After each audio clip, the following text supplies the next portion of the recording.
Good morning students. Shri Ji public school online classes में आपका एक बार पुनः स्वागत है। हम इस वीडियो के अंतर्गत अध्ययन कर रहे हैं फिराक गोरखपुरी की गज़ल का, और उस गज़ल में शेर है जो अब हम अध्ययन करेंगे, पाँचवा। तो आइए देखते हैं पाँचवें शेर में क्या है। ये कीमत भी अदा करें हम बदरुस्ती ए होश व हवास, ये कीमत भी अदा करें हम बदरुस्ती ए होश व हवास, तेरा सौदा करने वाले दीवाना भी बोले। यहाँ इस शेर में कवि ने संपूर्ण समर्पण की बात कही है प्रेम के लिए। जब तक प्रेम में संपूर्ण समर्पण नहीं होता है तब तक हमें प्रेम की प्राप्ति नहीं होती है। ये कीमत भी अदा करें हम बदरुस्ती ए होशो हवास। बदरुस्ती ए होशो हवास माने यह है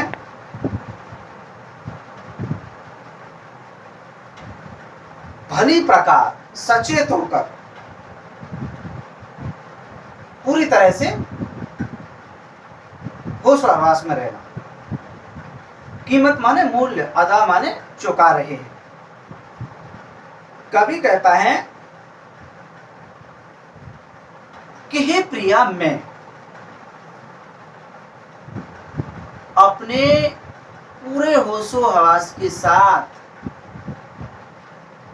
मैं तुम्हारे प्रेम का मूल्य चुका रहा हूं। हे प्रिया, मैं पूरे अपने होशो हवास के साथ तुम्हारे प्रेम का मूल्य चुका रहा हूं।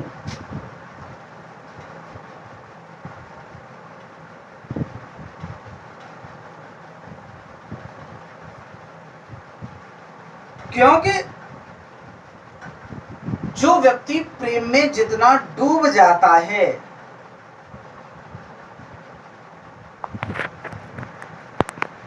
और प्रेम का सौदा करता है, जो व्यक्ति प्रेम में अपने आप को जितना डुबो देता है और प्रेम का सौदा करता है, दीवाना भी भूले है, वह पागल हो जाता है।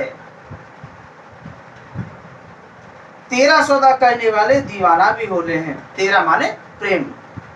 जो व्यक्ति प्रेम में जितना डूब जाता है और प्रेम का सौदा कर लेता है, वह व्यक्ति पागल हो जाता है। दुनिया वाले उसे पागल कहते हैं। कवि के कहने का भाव यह है कि कवि भले ही अपनी प्रिया के प्रेम में दीवाना है, प्रिया माने जिससे प्रेम करता है उसके प्रेम में भले ही दीवाना है, बदरुस्ती ए होशो हवास, लेकिन आज तक उसने प्रेम में मर्यादाओं को लांघा नहीं है, प्रेम में उसने अपने विवेक को नहीं खोया है। छठवां शेर है, तेरे गम का पास ये अदब है, कुछ दुनिया का ख्याल भी है, सबसे छिपा के दर्द के मारे चुपके चुपके रोले है। इस शेर में कवि ने प्रेम और समाज के द्वंद्व पर प्रकाश डाला है। गम माने दुख,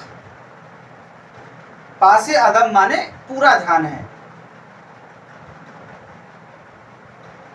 और तेरे माने अपनी प्रिया का। कवि अपनी प्रिया से पुनः कहता है कि हे प्रिया, हे प्रिय, हे प्रेयसी, तेरे गम का पास अदब है, मेरे मन में तुम्हारे दुखों का पूरा ध्यान है। हे प्रिया, मेरे मन में तुम्हारे दुखों का पूरा ध्यान है।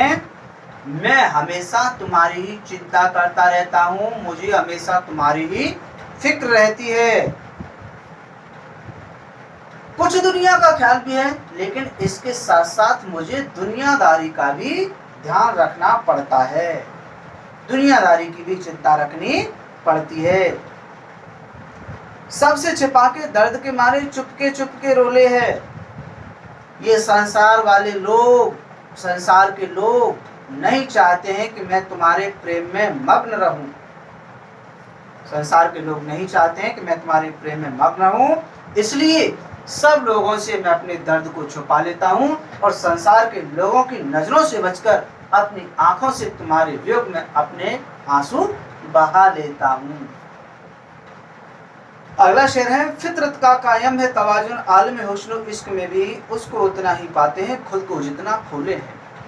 फितरत माने स्वभाव, कायम माने बना हुआ है, तवाजुन माने संतुलन, आलम हुस्न इश्क माने प्रेम और सौंदर्य के संसार में। कवि कहता है कि प्रेम और सौंदर्य के संसार में संतुलन का बड़ा अधिक महत्व है। इस क्षेत्र में लेन देन का संतुलन हमेशा बना रहता है, उसको उतना ही पाले हैं खुद को जितना खोले हैं। जो प्रेमी प्रेम में स्वयं को जितना अधिक समर्पित कर देता है अपने आप को, वह उसको उतना पाले है, वह उतना ही अधिक प्रेम प्राप्त कर लेता है। जो व्यक्ति अपने आप को प्रेम में जितना अधिक समर्पित कर देता है वह बदले में उतना ही अधिक प्रेम प्राप्त कर लेता है। कवि के कहने का भाव है कि समर्पण से ही पूर्ण प्रेम की प्राप्ति हो सकती है। यानी हम जिससे प्रेम करते हैं पूरी तरह से उसके लिए समर्पित हो जाए तब तो हम उससे प्राप्त कर सकते हैं, अन्यथा अधजल गगरी छलकत जाए।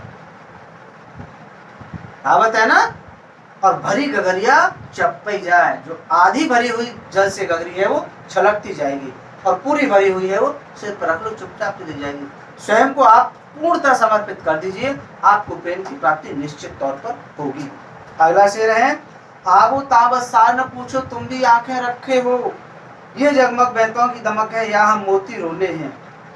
आवो ताब अस्सार माने चमक दमक के साथ, और बैंत माने शेर, मोती रोले हैं माने आंसू छलकाना, दमक माने चमक। दूसरे शेर में कवि कहता है अपने पाठकों से, अच्छे लग रहे हैं ना शेर सुनने में, तो कवि इसी बात को कह रहा है अपने पाठकों से, आवो ताबस्तार न पूछो तुम भी आंखें रखे हो, तुम मेरी शायरी की चमक दमक और कलाकारी पर आसक्त मत हो, क्योंकि मेरी कविता न का सौंदर्य न तो बनावटी है और न सजावटी है। तुम भी आंखें रखे हो। जो लोग मेरे शेरों को अच्छी प्रकार से जानते हैं या हम मोती रोले हैं, जो लोग मेरे शेरों को अच्छी प्रकार से जानते हैं उन्हें इस बात का पता है कि मेरे शेरों में इतनी जो सुंदरता है, इतनी चमक दमक है, उसके आने का कारण है मेरी आंखों से बहे हुए आंसू। कवि के कहने का भाव है कि मैंने अपनी प्रिया के वियोग में अत्यधिक आंसू बहाए हैं, उन आंसुओं को बहाने के कारण मेरे शेरों में इतनी चमक दमक आई है, इतने सुंदर बने हुए हैं। अब इससे आगे हम आगे की वीडियो में बताएंगे। Thank you.